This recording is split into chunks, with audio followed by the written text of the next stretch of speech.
And our first speaker is going to be Kavena Hambira. He's from Namibia and is in South Africa. He's going back to South Africa and has been working with the labor movement, and not only in South Africa but also here, where he was involved with the ILWU in doing a video on the walkout by the ILWU that they had on May Day against police racism and police murders. The ILWU is a very important union in the United States. It was formed out of a general strike in 1934.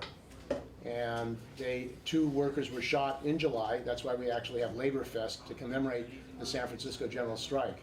And the union is a democratic union, more than most unions, and also they educate their members about the history of labor more than most unions. And it's interesting because the government tried to shut it down a number of times. They tried to deport the president, Harry Bridges, 5 times, throw him out of the United States. He was Australian, to kick him out during the anti-communist witch hunts in the United States. And the witch hunts that were organized here by the capitalist politicians, Democrats and Republicans, and the bosses and some union officials, was to get rid of the unions that were developed in the 1930s, where there were mass struggles in the United States and general strikes in not only San Francisco, but in Minneapolis there was a general strike, and also occupations of workers all over the country. So Kav is still on. So anyway, welcome Kav, and he'll make a little presentation. And also he's going to show a video that he did. Thank you. I'm actually in the United States as a Fulbright scholar, and I'm also an emerging filmmaker. I'm still hesitant to call myself that, because really what I'm producing is a lot of IP, a lot of intellectual property in the form of short videos, and it's really around advocacy work that relates to the broader labor movement. I have a labor relations background, working primarily within the conflict resolution space for Namibia's largest privately owned group of companies.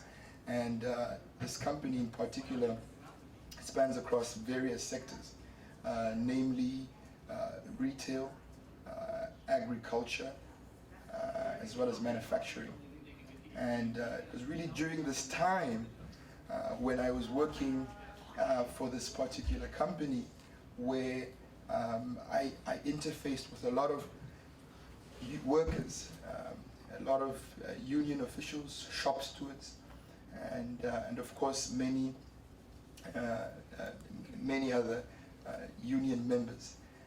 And I really like to think that around this time I developed an affinity towards not just the union but the broader labor movement, and coupled that with my interest in film. That's really what brought me to this platform. Now, in the United States particularly, I focused, apart from my Fulbright, and that's a side note, I focused on working with unions. And as Steve mentioned, the union that I worked with recently has been the ILWU, Local 10 Union. It's a longshoreman union in Oakland, California. And on the 1st of May, on May Day, as we commonly refer to it, International Workers' Day, they held a really unprecedented labor action, industrial action. And I say it's unprecedented because this is probably the first union in the United States to show support with the Black Lives Matters movement against police brutality by organizing and shutting down the Port of Oakland in support of the victims of police brutality across the United States. And I've recently been working with Uncle Bobby Cephas Johnson, or Cephas Bobby Johnson, who is the founder of the Oscar Grant Committee.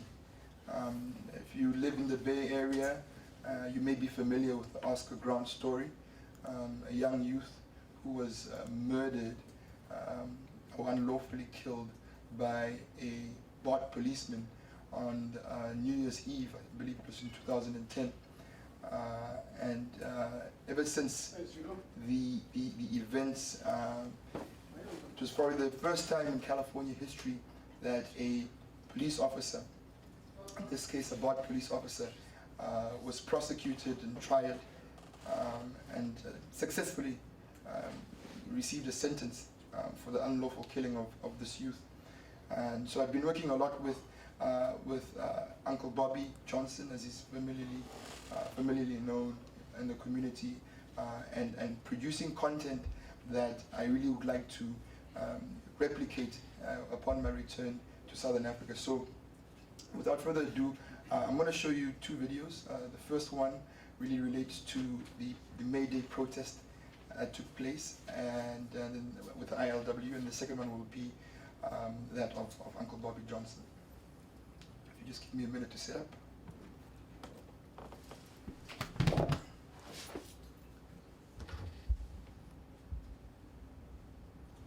Or maybe you could get on the internet. Not be able to get on the internet. Even easier. Yeah, just get the... Freddie Gray. We will not forget. Michael Brown. We will not forget. Oscar Grant. We will not forget. Eric Garner. We will not forget. Walter Scott. We will not forget. P.D. Perez. We will not forget. Tamir Rice. We will not forget. Andy Lopez. We will not forget. Freddie Gray. We will not forget. Michael Brown. We will not forget. Oscar Grant. We will not forget. Eric Garner. We will not forget. Walter Scott. We will not forget. P.D. Perez. We will not forget. Tamir Rice. We will not forget. Andy Lopez. My name is Jack Heyman. I've been a member of the Longshore Union here in San Francisco for 30 years. This is probably the most important, significant, historical event that our union has taken on since the 1984 strike against the ship from South Africa to protest apartheid. It was the Longshore Union here that struck the spark that ignited the anti-apartheid movement in the United States. So we go back a long way. We call for freedom. And we're here because we're tired of it.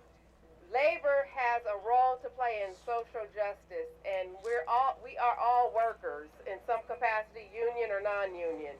And we need to stand up in our country and be heard. So I thank each and every one of you for coming out, and let's make this a good day. Thanks. We had 2,000 people rallying in the Port of Oakland, which was shut down, marching through West Oakland, which is predominantly black neighborhood. Fist in the air! Power to the people! Power to the people! Power to the people! Power to the people! Power to the people! Power to the people! Together, we will destroy this beast! My name is Kat Brooks. I'm the co-chair of the Onyx Organizing Committee and the founder of the Anti-Police Terror Project. We are at the Oakland Port, and we are in partnership here today with the longshoremen to shut down the ports with the demand to end state-sponsored terror against black people. This is my son, okay? Now, the kids that are being targeted these days are his age. You understand me? Now, it's a shame. He was out last week at his partner's house across the street. He didn't have his phone with him. We didn't know where he was. So my wife called me. She's frantic. Now, we're not worried about what's going to happen in the streets. The first thing that came to our mind was, we hope he didn't get stopped by the police. This is a shame. So today he has a off-school holiday because he had to be here for this. You understand me? This is a shame. When I got to worry about my son from the police, it's a shame. So something has to stop, and we need to start that stop right now.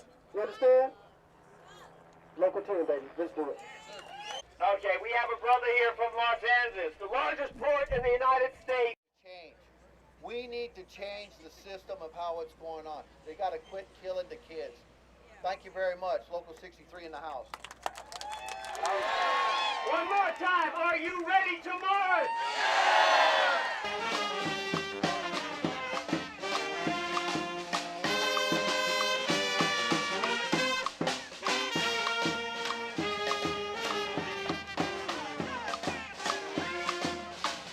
No justice, no peace! No justice, no peace!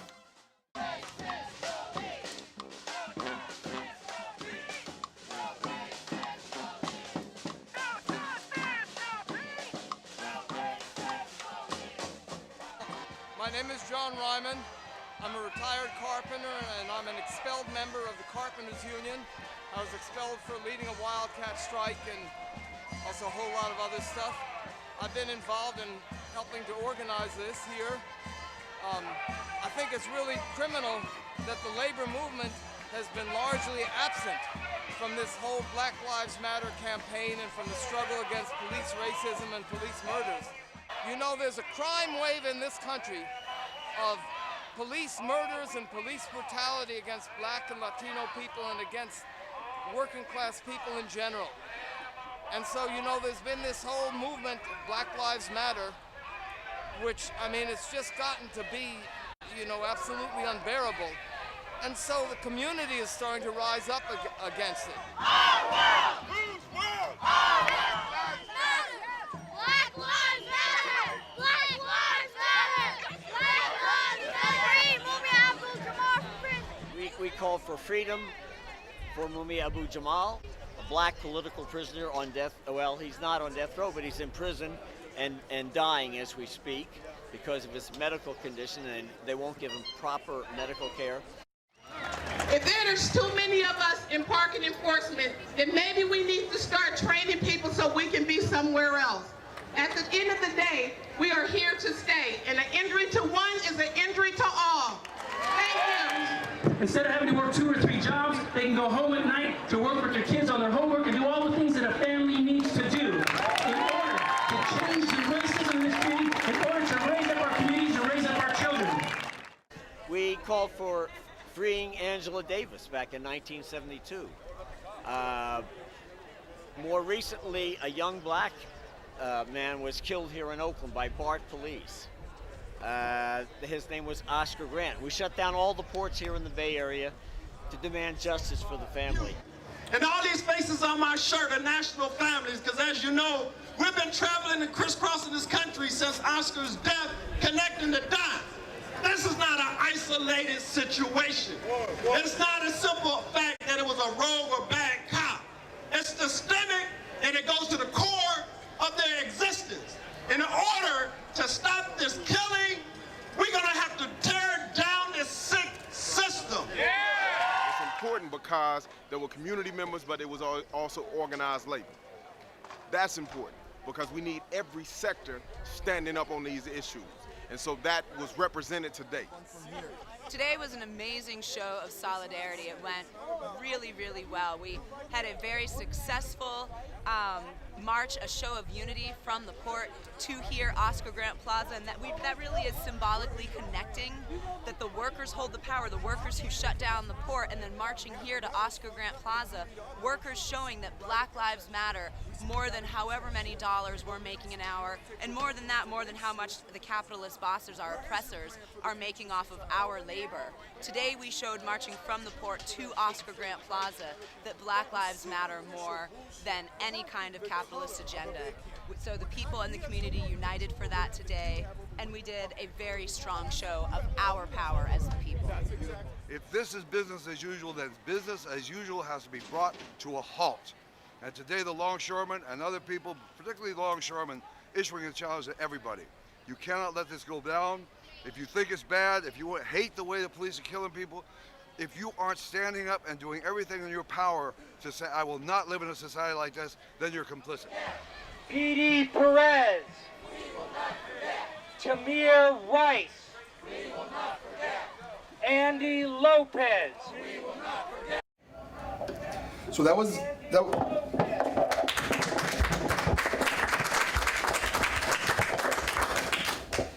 thank you. I wasn't quite expecting that, but that was really the first video, and you know it's important to note. I come from Southern Africa, and our experience, in particular in Namibia, it has taught me that there are a lot of stories like this that relate to labor that need to be told. You know, my goal, coming from a labor background and again having this affinity for film, is to be a part of that storytelling. Now, before I dive into the Southern African experience, let me talk a little bit more about the experience in Southern Africa. And you know, growing up in Namibia, and I mean, I went to university in South Africa in particular. You know, I encountered, starting early, I encountered that the workforce in itself and the demographics of the workforce, they really mimic what we term an Irish coffee.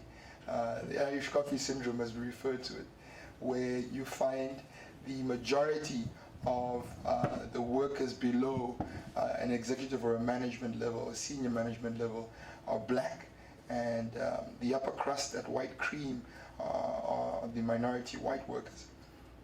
And of course, we have some sprinklings of chocolate in the cream, and they really represent the new capitalists, the black economic elite, who have been created by this policy of black economic empowerment, which aims to redress the legacies of apartheid.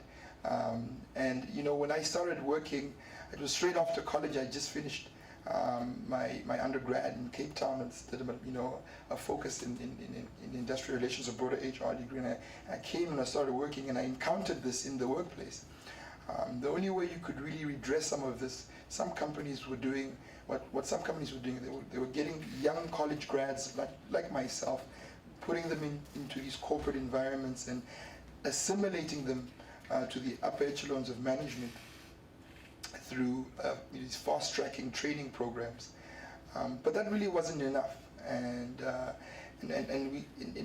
really got to learn how the workforce was broken down, and I found that the majority of the working class, they had never really been able to assimilate higher, because one of the legacies of apartheid was a lack of education for a broad number of these people that populated this working class.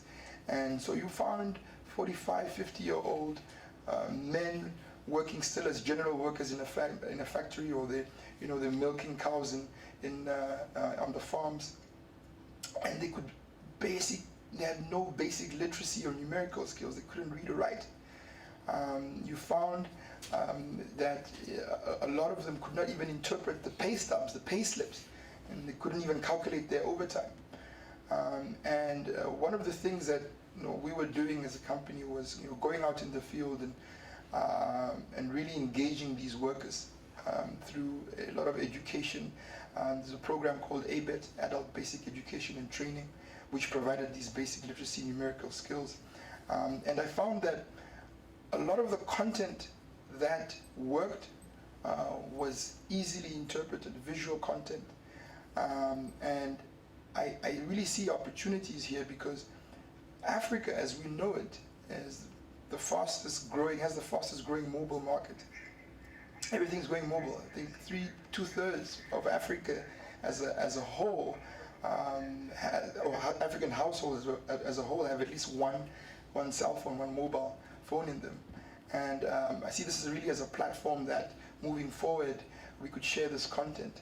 Of course, the film I showed you relates more to advocacy, but that really ties into a lot of what we're discussing here today.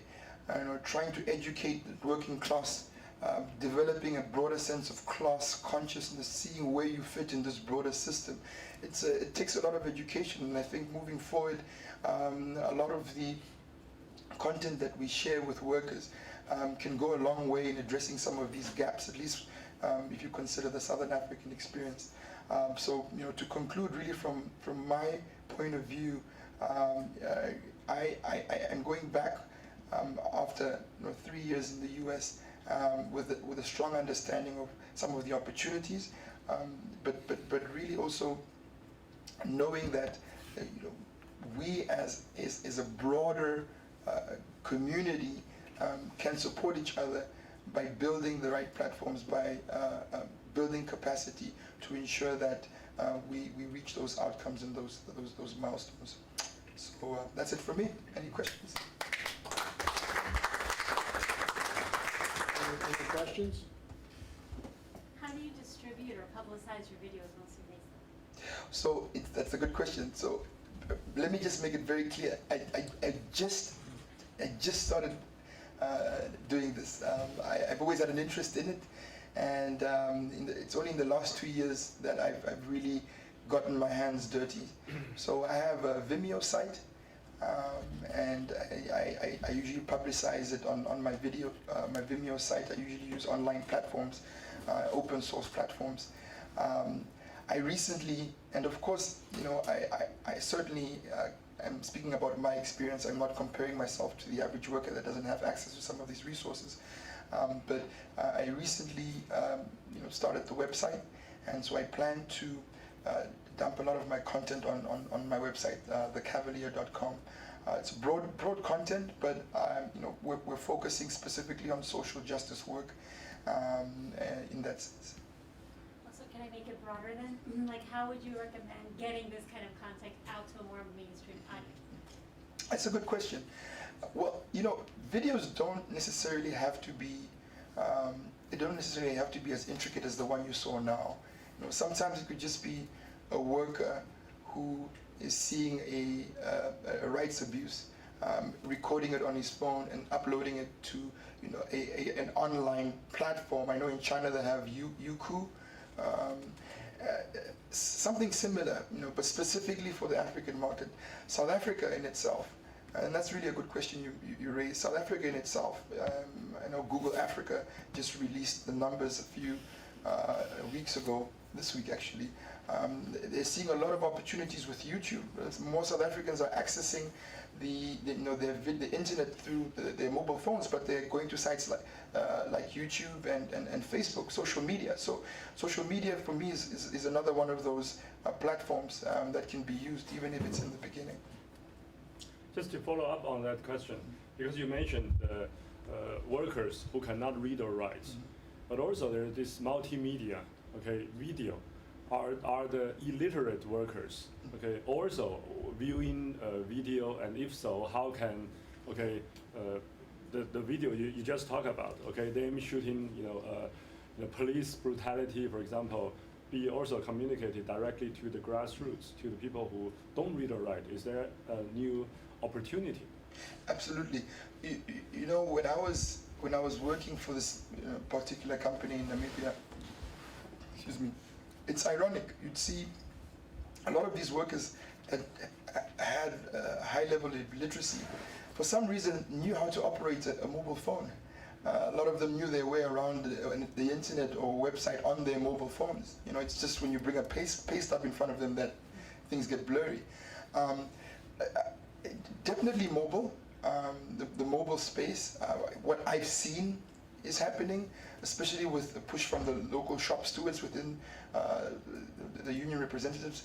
They have almost compelled the employers to put multimedia platforms within their canteens in the workplace. So in fact, I worked on a project with the Namibia dairies where we were putting television screens in every single canteen, and those canteens were not run by the employer. In fact, the employer would have a separate canteen, and you'd have the workers control the content that's screened on those television screens. So, those are the examples that I've been exposed to. But, like I said, Africa is a continent that is really embracing technology at a rapid rate, specifically mobile technology. And I still see platforms on a mobile space as the future.